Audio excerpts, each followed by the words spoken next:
Understanding the feast days of Israel.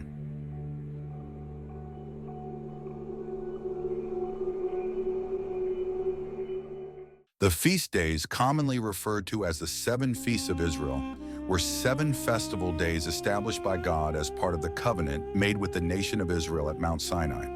The purpose of the feast days was to commemorate 7 significant events that occurred during Israel's exodus from Egypt. Each event described how God saved Israel from Egyptian slavery and the hand of Pharaoh, the Egyptian king, and established a covenant with her at Mount Sinai. God instructed Moses to tell Israel to celebrate each of these events, which led to the fulfillment of their salvation every single year. God gave Moses the specific months, days, and times that Israel was to celebrate each event based on the original months, days, and times they occurred. God's purpose was to ensure that Israel would always remember and honor the miraculous nature of her salvation. In Exodus chapter 12, verse 14, we read, "This day shall be for you a memorial day, and you shall keep it as a feast to the Lord. Throughout your generations, as a statute forever, you shall keep it as a feast." The Feast of Passover. The Passover was the last plague of the 10 plagues that God unleashed on the nation of Egypt to free the Israelites from Egyptian bondage. During this event, God killed all the firstborn sons and animals of the nation of Egypt. To protect the Israelites from this plague, God instructed Moses to have every leader of each household take a lamb without blemish and sacrifice it. Then they were to mark the doorposts of their homes with the blood of the sacrificial lamb. This act of obedience would cause the angel of death to pass over their homes, sparing their firstborns. As a result, the people of Israel, along with a mixed multitude led by Moses, were able to leave Egypt and begin their journey to the Promised Land. Once the Israelites entered the Promised Land, they were commanded to celebrate the Passover every year on the 14th day of the month of Abib, which marks the beginning of spring and the time of harvest. The celebration was intended to remind Israel of how God redeemed her through the blood of the sacrificial lamb. The Passover represented the first event that initiated God's process of salvation for Israel. Exodus chapter 12, verses 1 through 42. Exodus chapter 13, verses 17 through 22. Leviticus chapter 23, verses 4 through 8. The Feast of Unleavened Bread. The Feast of Unleavened Bread was the second event that helped describe how God saved the nation of Israel. As a result of the Passover event, the Egyptians urged Moses and the Israelites to leave Egypt quickly, which prevented them from baking their bread with leaven. This event represented the removal of Israel's sins by the blood of the Passover lamb. The fact that Israel was allowed to leave Egypt confirmed that God had redeemed her and forgiven her sins. Moses and the Israelites left Egypt and traveled through the wilderness until they reached the Red Sea, where they set up camp. Then Moses, with the power of God, separated the waters of the Red Sea, which allowed the people to walk through the sea on dry land. When Pharaoh and his army, who were pursuing the Israelites through the wilderness, attempted to walk through the divided waters, Moses, instructed by God, caused the waters to return to their original course, drowning Pharaoh and his army in the sea. For Moses had told the people, "Fear not, stand firm, and see the salvation of the Lord, which he will work for you today. For the Egyptians whom you see today, you shall never see again. The Lord will fight for you, and you have only to be silent." Exodus chapter 14, verses 13 through 14.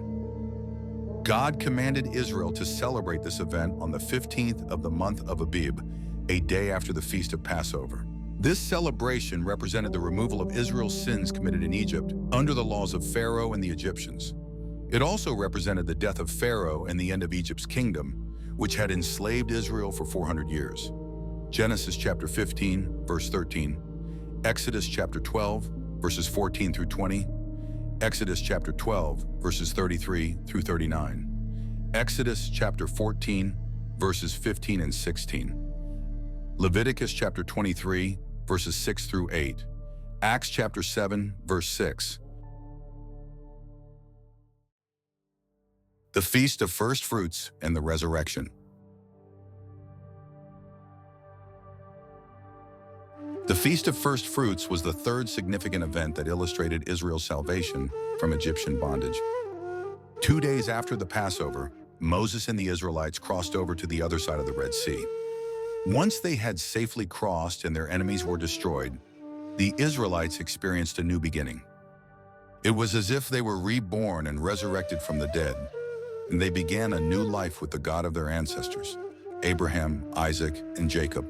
After traveling through the wilderness of Shur for 3 days, without finding any water, they finally arrived at a place called Elim. There they encountered their first sign of new life after their liberation from Egypt: 12 springs of water and 70 palm trees. The 70 palm trees represented the first fruits, or the first harvest they encountered after leaving Egypt. Exodus chapter 15, verses 22 through 27. This event represented the beginning of new life in a new land apart from Egyptian bondage. God instructed Israel to celebrate this event once they entered the Promised Land and received their first harvest from the ground. They were to bring their first harvest and present it to the priest as an offering to God, declaring gratitude for God's faithfulness in bringing them into the land of promise, a land flowing with milk and honey. Deuteronomy chapter 26, verse 10. The Feast of Weeks and Pentecost.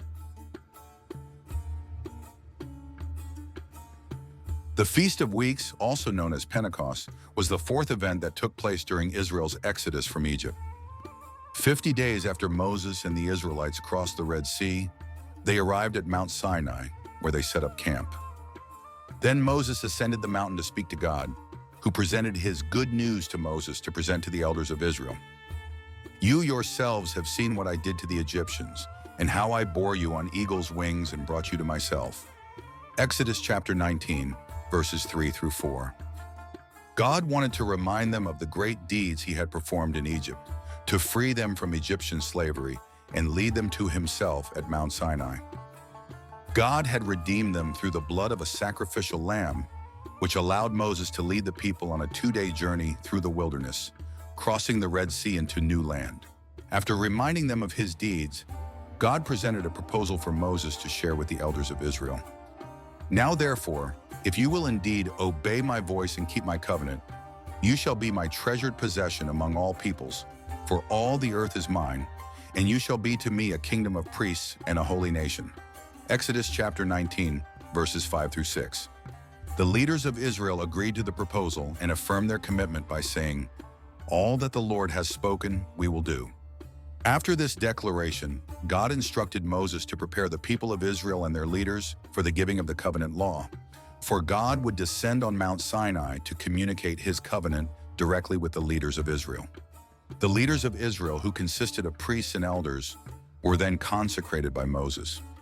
3 days after Moses consecrated the leaders of Israel, God descended upon Mount Sinai to communicate his covenant law.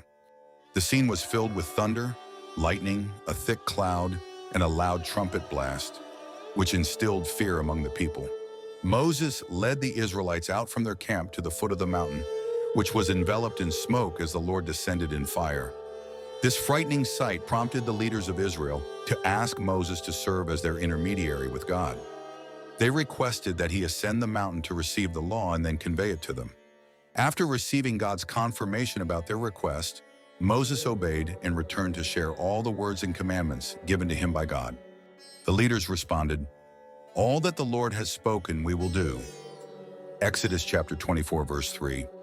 Deuteronomy chapter 5, verses 22 through 30. The Feast of Weeks commemorates the giving of the law at Mount Sinai. God instructed Israel to celebrate this event every year, counting 7 weeks after Passover.